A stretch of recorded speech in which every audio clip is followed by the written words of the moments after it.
Hello students, welcome to our channel GEC Bangla. আজকে আমি তোমাদের বায়ুমণ্ডলের বিভিন্ন স্তর, পরিবেশ এবং গ্রিন হাউস গ্যাস এই রিলেটেড কিছু জিকে নিয়ে আলোচনা করব, যেগুলো আপকামিং ডব্লিউবিপি, কেপি বা বিভিন্ন ধরনের কম্পিটিটিভ পরীক্ষার জন্য জিকে হিসাবে খুবই ইম্পর্টেন্ট।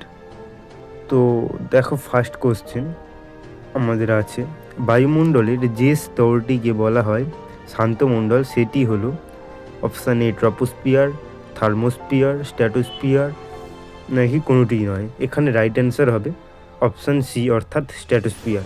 স্ট্র্যাটোস্ফিয়ারকে শান্তমণ্ডল বলা হয়।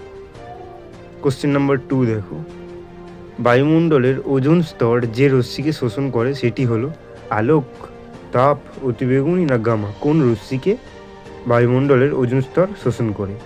এখানে আমাদের রাইট অ্যান্সার হবে অপশান সি অতিবেগুনি রশ্মি। অতিবেগুনি রশ্মিকে ওজোন স্তর শোষণ করে।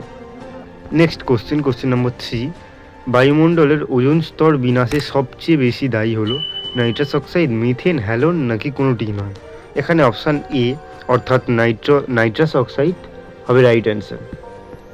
অর্থাৎ নাইট্রাস অক্সাইড ওজোন স্তর বিনাশে সবচেয়ে বেশি দায়ী।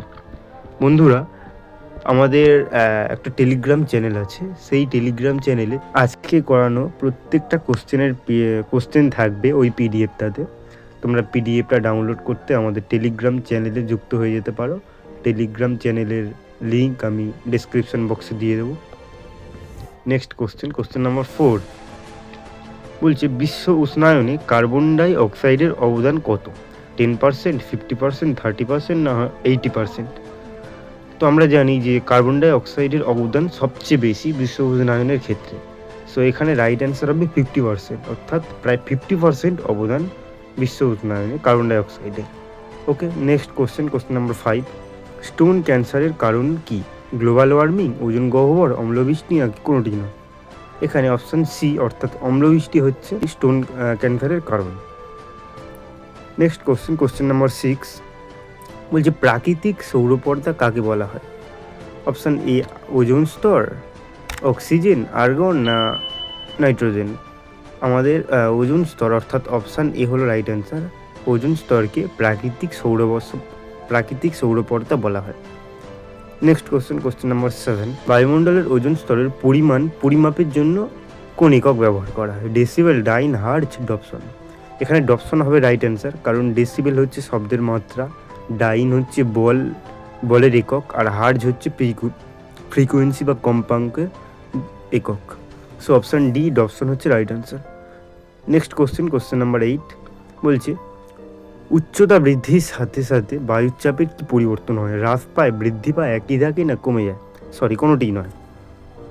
অপশান এ হ্রাস পায় হচ্ছে রাইট অ্যান্সার, কারণ আমরা জানি যে পর্বতের উপরে গেলে ডিম তাড়াতাড়ি সিদ্ধ হতে যায় না বা কোনো কিছু খুব তাড়াতাড়ি সিদ্ধ হতে চায় না, কারণ ওখানে বায়ুর চাপ কম থাকে। 100 ডিগ্রি টেম্পারেচারেও কোনো কিছু সিদ্ধ হতে অনেক বেশি সময় লাগে। অপশান এ হ্রাস পায় বায়ুচাপ উচ্চতা বৃদ্ধির সাথে সাথে। তো তোমরা আমাদের এই চ্যানেলে প্রতি রবিবার সকাল 8টায় একটা করে লং ভিডিও পাবে, এবং শর্ট ভিডিও তো মাঝে মাঝে দিতেই থাকবো। আর আমাদের টেলিগ্রাম চ্যানেলে যুক্ত হলে রেগুলারলি কোনো না কোনো আপডেট পেতেই থাকবে।